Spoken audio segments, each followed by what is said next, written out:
Hey everyone, welcome back to another episode, Walk the Talk Style, where we meet with industry-like entrepreneurial agents through to administration staff, property management, you name it, all walks of real estate life.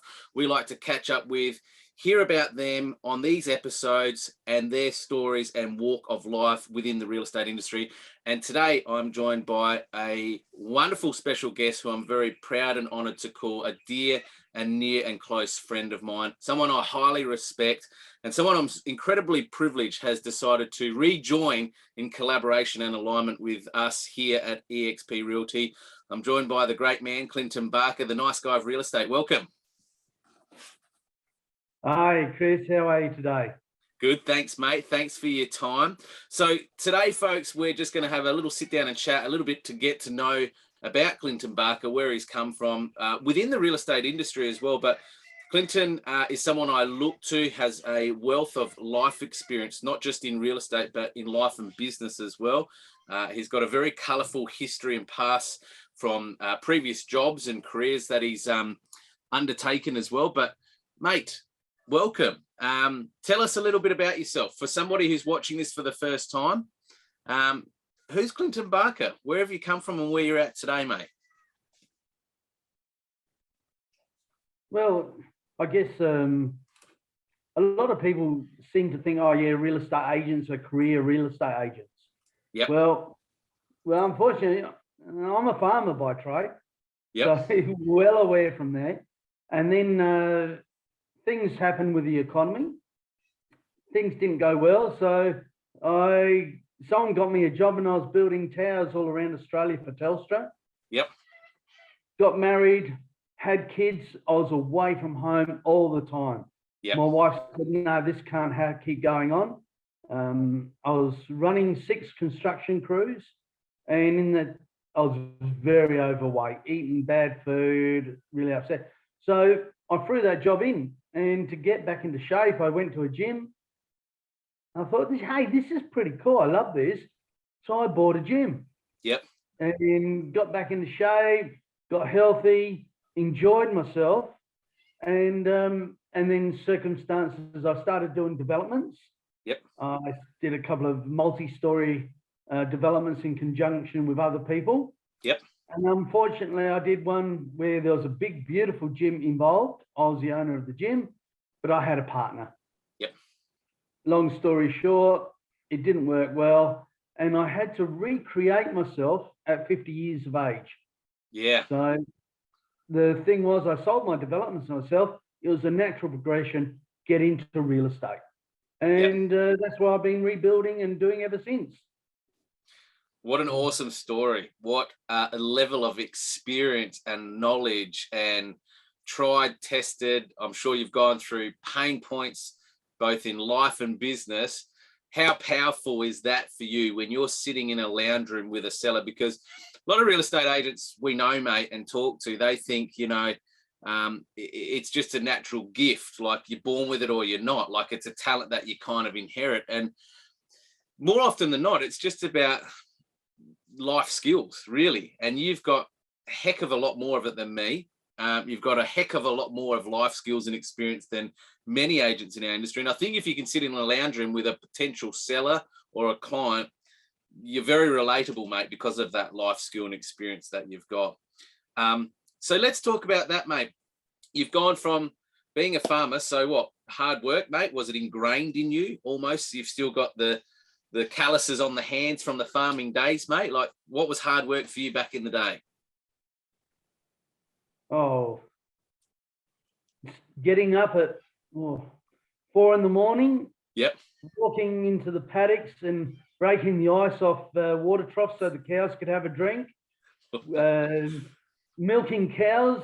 Yep. And in the middle of winter, a delight was if a cow went to the toilet. Yep. Because you got rubber boots on and you went and stood in it and you tried to warm your feet up. It was no one would believe you if you said how enjoyable a cow pat was. Yeah. Yeah. It was hard work. 16, 17-hour days. It was wet, it was cold, it was tough, it was hot. but it was very true. It was very honest work. Yeah. You know, and the people were very true and honest people. That's salt of the earth. That's what you could all say. Yeah. Yeah. And I think, mate, you know, one of the things that's really honourable about yourself that I like, and, you know, I've worked with all sorts of different walks of life in our real estate industry. Ethics, morals and values are something that you hold very high. And I think that was bestowed upon you from a very young, precious age when you started probably farming. That's, you know, you just had to be honest and fair when you worked back then. And I think you've applied that to your real estate career because, mate, would it be fair to say, like, what would be the biggest portion of your business? Is it a lot of repeat and referral for those reasons, for the quality of service that you provide and the honesty and the integrity? I would say 89 to 95% of my current work is referral work. Yeah, that's a huge number, mate. That's massive. Yeah. And what the beauty of that is I get to work with people that I want to work with. Yeah. The people that are genuine, they're lovely people. And you just need to do the best you can for them because they are great people. Yeah. I agree, mate. I think a lot of industry agents, they're always looking for that next client, you know, just find another client, find another person. And I'm a big believer like yourself, mate, of like, if you build an avatar of the client that you want in your life, your world, right, life becomes easier.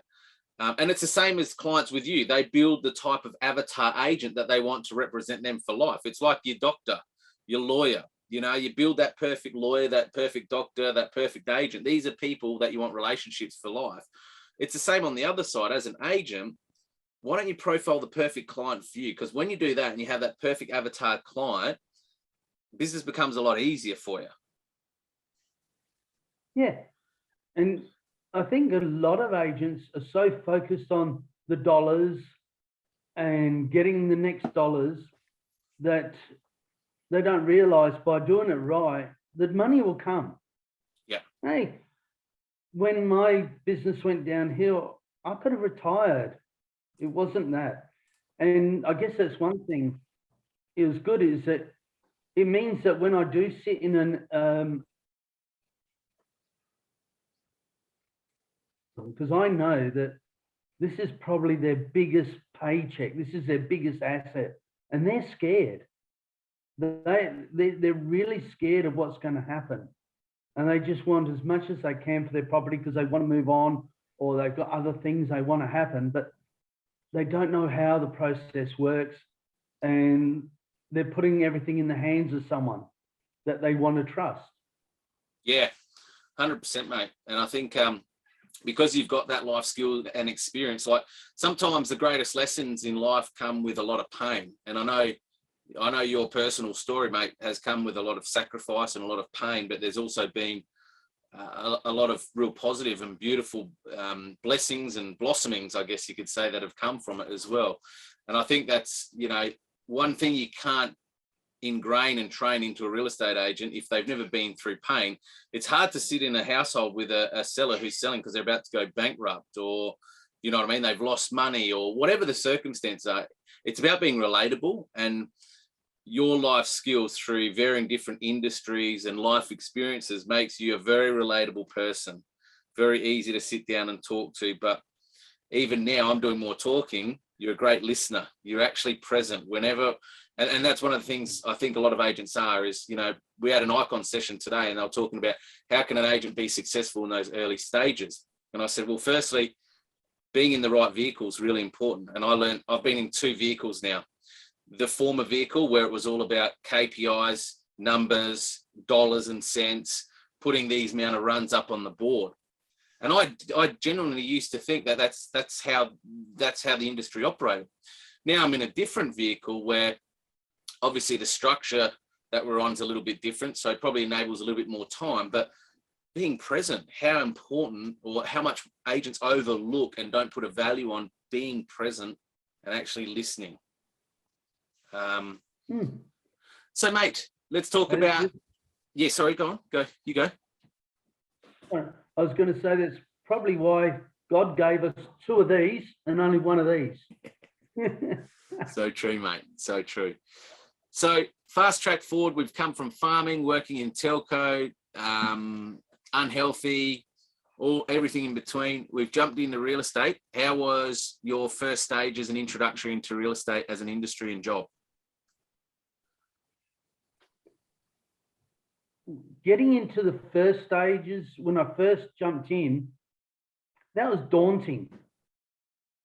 And I've got to say, thank God EXP does things differently. Like my introduction to training was being sat in a room and forced to watch The Wolf of Wall Street. That was their thoughts of training. Wow. Yeah. Okay. Was this wasn't in the 1980s though, when Wall Street was, built on? We're talking like, what year was this, mate, that you started in real estate? What was that? Oh God. 2013, was it? 2014, something like that? What is this? 2016. There you go. Okay, so your introductory to real estate training when you commenced into real estate as an industry in 2016 was, here you go, Wolf of Wall Street, watch this, with the great Leonardo DiCaprio. Right, and Matthew McConaughey. Okay, so we're not talking 1980s, folks, where it's like, that's when the Wolf of Wall Street was obviously founded, and that's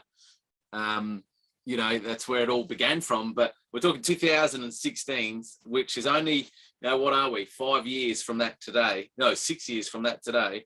This is how training was being handled within a real estate office. How would you say your world has transitioned from 2016 to now with respect to your real estate career? Where's it all at for you? Well, I guess it's one point to say is that office is no longer around. Yep. That's what's happened there. Along the way, there's been a lot of different training. But in the end, I think it's when you get with a good mentor, someone who's successful, and I hold you in high regard, Chris. I think you're an excellent person, and I love doing what you do. And that's why, I guess, of course, I should have done this 2 years ago. I should have jumped on EXP 2 years ago. It was a different thing. Someone gave me an opportunity that didn't work out the way it was going to be. And I kicked myself that I didn't jump on EXP 2 years ago. Would have been together, would have had a ball, would have been happening. And well, I think we just got to make up for that lost time, don't we? And we definitely will. Yeah. And it's not about making as much. Yeah, it's great to have good money. Yeah. But you've got to enjoy what you do. Yeah. Yeah. So for those viewers that might not know, Clint and I used to formerly work together in a business that I had ownership in. And I knew Clinton from the beginning. When I used to go to his gym, I was active member at his gym. And it was the best gym in South Australia, if not Australia, that I had ever walked into myself. Just the vibe and the classes and the quality of what they provide. I still to this day, mate, miss the breakfast that we had available to us at the gym, because the convenience of just that you were always a level above every other gym I'd walked or been into when it came to the service feel, the quality of it from a consumer's point of view. Like, gyms, mornings very busy for most people, and the convenience of just being able to go do your gym workout, but actually then sit down with your mate or your training partner and actually have a quality conversation, not pumping out sets. I built a good bond with a number of gym members because you had that extra 15, 20 minutes because you weren't rushing to get home, get showered, have breakfast, get the kids off to school, because you were providing that ability for your members to have that option there to them at the gym. And I formed a lot of friendships through the gym, which helped me with my networking in my business as well, because I was in real estate, obviously, by having that time to actually sit down and have breakfast with people after our gym workout, people we were meeting and networking with within the gym environment. Then Clinton came over and worked within our business, and I was disappointed, obviously, and very heartbroken when he decided to part ways, but understand the cycle of life. You know, things change, mate, and you know, we all make mistakes, and there's things I look back on and I think, I wish I could have handled that better or done that earlier. Heck, mate, I wish EXP was here when I started in 2009. I can only imagine the trajectory and where my life would be at to this day if I got in earlier. But so tell me, mate, a little bit about, like, what were the main things that attracted you to EXP to finally take that plunge? Let's talk about, because when I made the move, right, there's a lot of doubt that you have in your mind. Your doubtful reasons, it might be different to my doubtful reasons, right? I know mine. What were your doubtful reasons that other agents might watch this, that they're probably feeling the same doubts about making any move with respect to their career? Yeah, well, that was the thing 2 years ago. And I think I even emailed you and sent you information on EXP. I love the concept of it. I love the ability of being flexible. They weren't out just to take as much as they could out of you from your comm. It sounded a really good concept. But because it wasn't here, and because there'd been companies like Purple Bricks and those that have fallen over, there's that little, you know, that little doubt. There's the little bloke on your shoulder saying, hey, do you want to jump on this, or do you got to? And this other one saying, oh, no, you should do something tried and tested. Yeah. You know, and you've got these little voices. Yeah. Yes. And it was a case, where I went was a small little boutique agency, but they were set up, they were ready to go, it was happening. And of course, to me, being an older person, I still like the concept of going into an office, sitting down, meeting people. Yep. I didn't have that. And you know what? COVID came along and it showed us how you can work from home. You don't have to be in an office, and you can work and do as much as technology's there now. Yep. We don't need this office, this blocks and mortar. Yep. You know, in the end, when I was looking at it, I was saying, I'm driving all the way here because they've got a printer. That's it. Yeah. I'll put a printer in the home. I'm right. Yeah. Yeah. And, you know, one of the things I'm really enjoying where I'm at with the stage of my career is really being able to openly share stuff with you. You know, like there's some cool stuff in the first week that I've helped you create and shared with you with no expectations. And it's really hard to understand unless you probably understand the internals of the model itself. There is genuine collaboration because you know, and I know it from former office environments, there is like these barriers, even though we're in the same office and we're working for the same brand as each other, there's always these barriers between agents of that's my data, that's my marketing information, that's my intellectual property, very secretive. Whereas here, the collaboration is the most authentic and genuine I've ever experienced. And again, I say that wholeheartedly with transparency because I have been in both sides. So I've been in both vehicles, both sides of the fence. But I just love helping guys and girls like you, mate, that you've got strong points in your business that are different to my strong points. But if I can add value to your weaker points, whether it's with, I mean, you're quite technologically advanced and savvy, but you know, with some marketing concepts or prospecting ideas, you know, just replicating stuff that's already in motion. I'm really enjoying that. How have you found the first week and a half, 2 weeks with EXP? Because I know when agents who might be watching this, they generally go to an office environment because that's the natural way to conform and follow progression is go to an office, almost pled the director and principal for a job. And I know this because I was the director and principal. People used to come to you and you used to think like you're King Arthur. You want something from me. So what can you do for me to give me a reason to employ you? Now, obviously, the way we're doing things is completely different. What would be, and obviously those first few weeks when somebody starts, a lot of promises can be made, but not obviously always followed through with. How have you found the first week or two coming into EXP in terms of team environment, the culture, the collaboration, sharing of ideas? And be honest, mate, if there's stuff that's been great, not so good, like this episode's real and raw, man. Well, I don't have to just talk about it. The examples are there. All right. I joined on the Monday, and then Tuesday I had an appraisal. So one of the agents, you're not here at the moment, you're traveling. So one of the other agents, Bury, he said, no worries, Clint, I'll come and help you. I'll come with you. I've never met this person. And he came in, fantastic. All right, went through the whole process to make sure everything was right. Yes, we've signed that property up. That's good.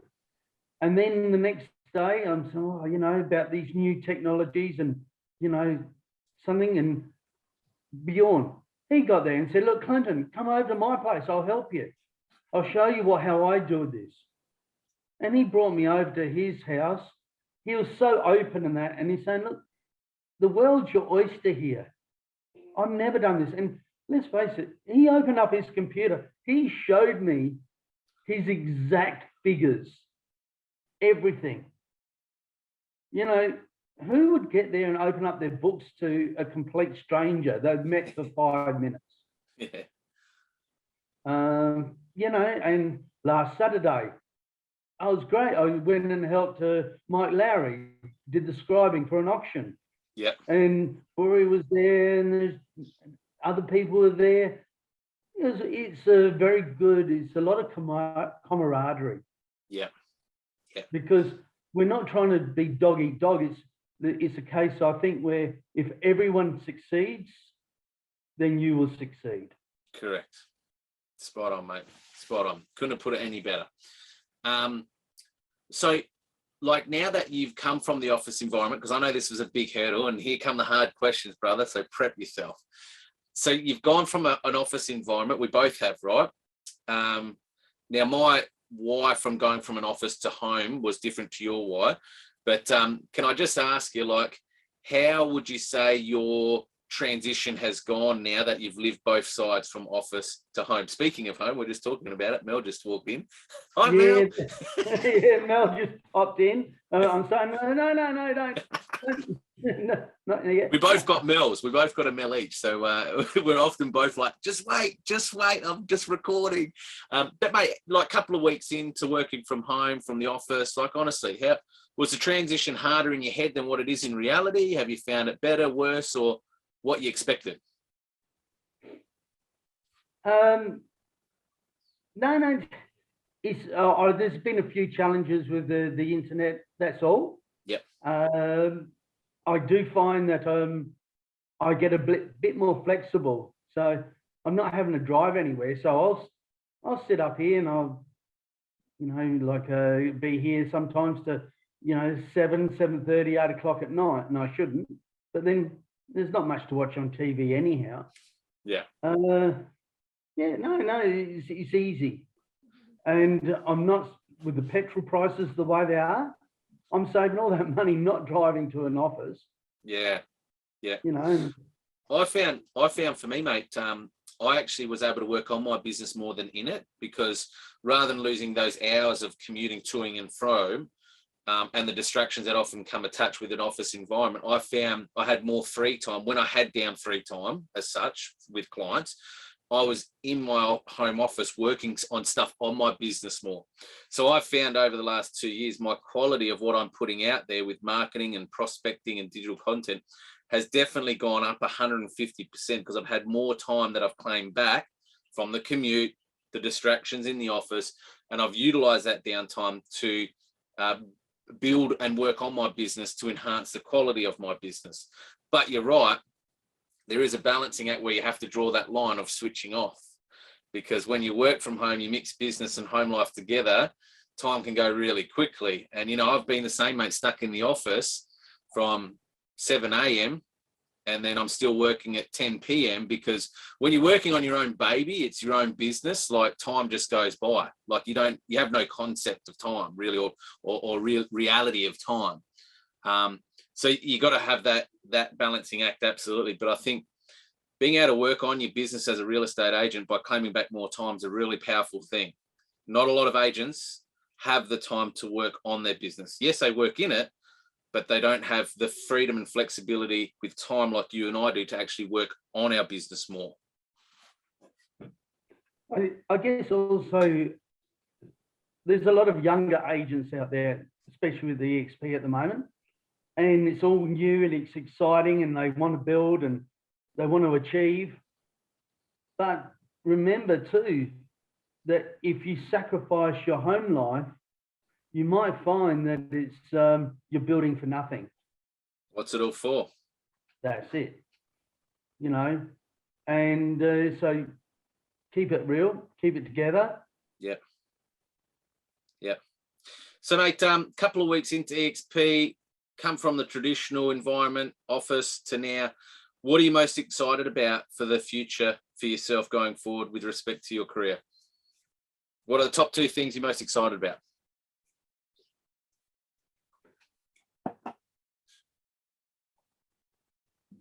The top 2 things is that, yeah, I will be able to keep more of what I earn. It gives me great flexibility.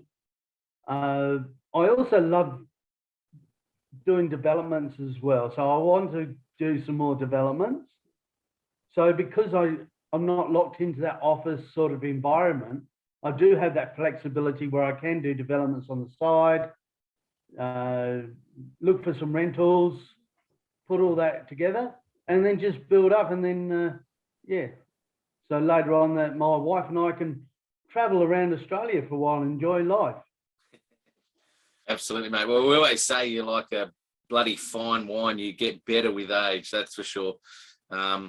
50 years young, I say, not old, mate. You still got a lot of youth still in you, and we're excited to have you on board. Mate, can I just ask if there was any real estate agents that are maybe watching this that are in your former position as to, you know, the office, needing the office, that headspace of the challenges you have about making a potential shift or change? Like, what would be your tips or any advice that you'd give to agents who are maybe a little bit stuck at the moment? Are they happy where they are? Are they getting the value that they think they deserve in turn? You know, what would be just a couple of tips, mate, to those agents that might be watching this? I think, you know how you said about the gym? I think can you add value? Yeah. Can you do a bit more than some other agent? All right, because, you know, a lot of people, because they don't know who is the best, they're going to interview 5 or 6 agents coming in because they're trying to see who do they like, who do they feel they trust the most, and who's going to give them the best value. Yeah. So give them, you know, help them. Don't just look at them as the next deal. See what you can do, help them. Mind you, hey, yes, you've got to be careful because there's some people that are just going to try and drag as much information out of you as possible. But if that's their problem, not yours. Yep. Brilliant. Brilliant. Well, mate, I'm super grateful to have you back. I mean, we're great mates first and foremost between anything, but, you know, we've both come through some pain points with respect to partnerships in business and in life. But what I love about this is, irrespective of what happens with real estate, it will never affect our friendship because there's no financial conflict in the way that we're aligned with each other in this industry and what we do. And it's the only way to really keep friendships really authentic and real in the industry is when there's no financial conflict or invested interest from one more so than the other. I'm really blessed to have you back in alliance with me, in equalness with me, in collaboration with me, but it's your business, it's my business, they're completely separate, and we just share openly in collaboration. What we're going to be doing, folks, Clinton's a couple of weeks in with EXP Realty. He's already got his first listing. We're working on his second one. And we'll check in with him at 90 days and 6 months and 12 months because my fiduciary obligation to sponsoring Clinton in is to lift him up, to make him be successful as much as he so chooses. You know, Some agents want to write $1 million. That's cool. We'll support you do that. If you don't, it's more so about lifestyle, flexibility, and balance. That's cool too. But I've got an obligation to make sure this man succeeds as his sponsor. And I'll give him every tool resource that he needs to make sure that that happens. But more importantly, the next objective for me, mate, with you is to get you to that illustrious 100% club. Because when you get to 100% commission, you write that first 100,000 gross in income and you tick over to 100%, life just changes. It just goes to a whole different new meaning and level at 100%. Not that it's all about money, but like Clinton said, at the moment, I'm traveling with my family because I've had 2 years at 100%, which opens up different doorways to if you're on less than 100%. And the same for Clinton. That's what my objective is, to help you and Mel to get to that position as well, mate. So we'll check in with you in 3 months' time to see how you're traveling, mate. Any other words, last minute words to wrap up this episode for anyone watching? Yeah, no, I really thank you. And I'm so happy to be back with you, Chris. Unfortunately, I will have to cut it short because I've got an appraisal in Elizabeth South in about 15 minutes. Good problem to have, mate. We'll let you fly. Thanks for joining us. We'll check in with you on 90 days' time. Folks, thanks for joining us on another Walk the Talk episode. And until the next one, it's bye for now. Cheers.